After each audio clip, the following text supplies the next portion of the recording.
Today we talk about how can you fix this problem or know how you can do that on your Monsters app.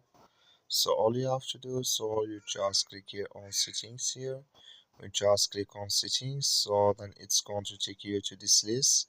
It's going to show for you like this. Then you go down, just keep going down here. Click here on apps. Come to apps list here, and there you're looking for Monsters app, or just click on search. Then here at Monsters app, it's going to show for you like this. Click on it.